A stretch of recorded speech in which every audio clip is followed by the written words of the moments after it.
Welcome to This Explainer. Today, we are decoding the complex, newly passed Colorado Senate Bill 26189. This piece of legislation focuses entirely on the use of automated decision-making technology, and it's setting a major precedent for how businesses build and use artificial intelligence. It's a dense 24 pages, but we're going to break the whole thing down so you know exactly what it means for your organization. Here is our roadmap. We'll look at what tech is actually covered, the developer's rulebook, the deployer's checklist, consumer rights, and finally, who takes the blame when things go wrong. All right, Section 1, what is covered ADMT? Before we start handing out compliance homework, let's nail down exactly what this law cares about. If you're running a business right now, you might be wondering, wait, is my Office spreadsheet about to trigger a massive legal headache?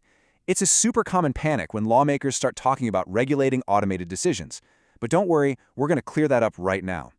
Breathe easy, because the law is incredibly specific, and everyday business tools are totally exempt. We're talking calculators, firewalls, spam filters, antivirus software, spell checkers, and yep, standard spreadsheets that don't use machine learning or large language models. Even your basic customer service chatbots get a pass, provided they are strictly blocked from making serious, consequential decisions. And that brings us to the absolute core of this law. It only targets automated decision-making technology, or ADMT, when it materially influences a consequential decision. So, if an automated system is being used to deny someone a job, reject a housing application, jack up an insurance premium, or block access to healthcare and finance, that is when this law activates. We aren't talking about routine meeting scheduling here, we're talking about life-altering outcomes. Moving to Section 2, the developer's rulebook. Let's talk about the creators of these systems. If you build or heavily modify AI tools for the Colorado market, you've got some strict homework. Basically, you have to hand over a comprehensive instruction manual and warning labels to your buyers. You've got to clearly state the intended uses and, just as importantly, the known harmful uses. You need to outline what categories of data train the system, explicitly list its blind spots and risks, give instructions for human monitoring, and alert your buyers whenever there is material update. Next up is Section 3, the deployer's checklist. But what if you're just buying and deploying the software? This is where the law establishes a really brilliant handoff. The developers create the tool and provide all those risk disclosures we just talked about, but the deployers, the businesses actually using the AI on consumers, have to take that info, implement it correctly, and use the tool exactly as intended. On top of that, deployers have to maintain solid compliance records, including change logs and mitigation documentation, for at least 3 years after any consequential decision is made. Deployers also face some very strict communication deadlines.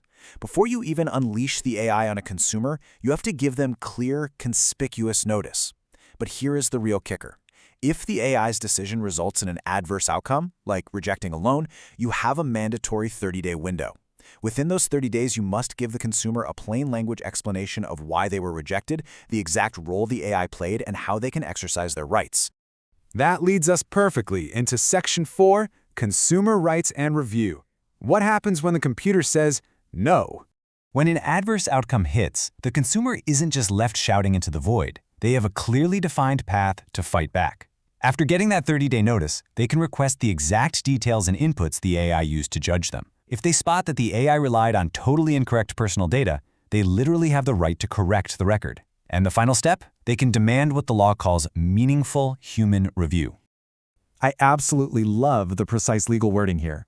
Meaningful human review is not just some mid-level manager rubber stamping the machine's output.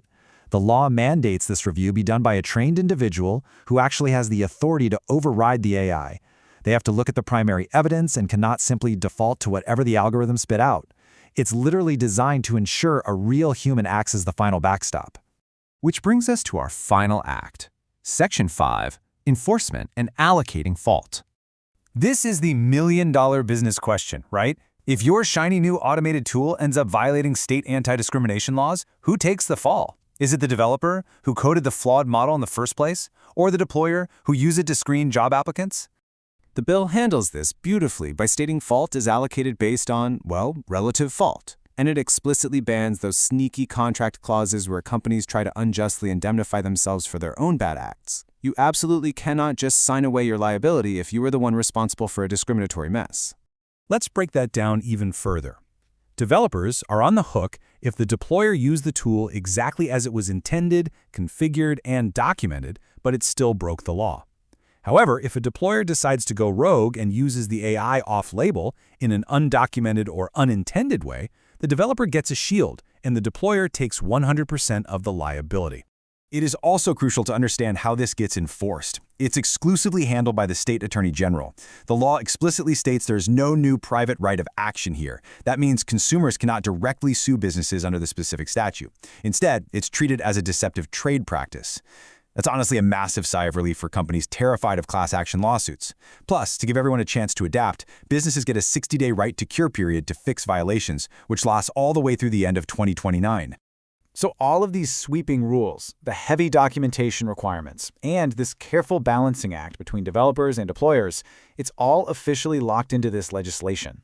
We are looking at a permanent shift in tech accountability.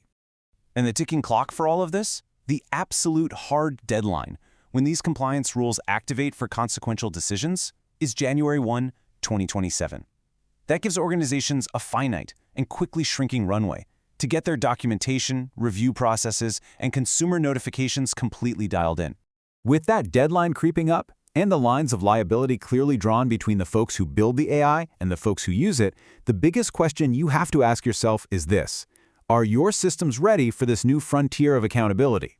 Take the time right now to evaluate your automated tools, because 2027 is going to be here before you know it.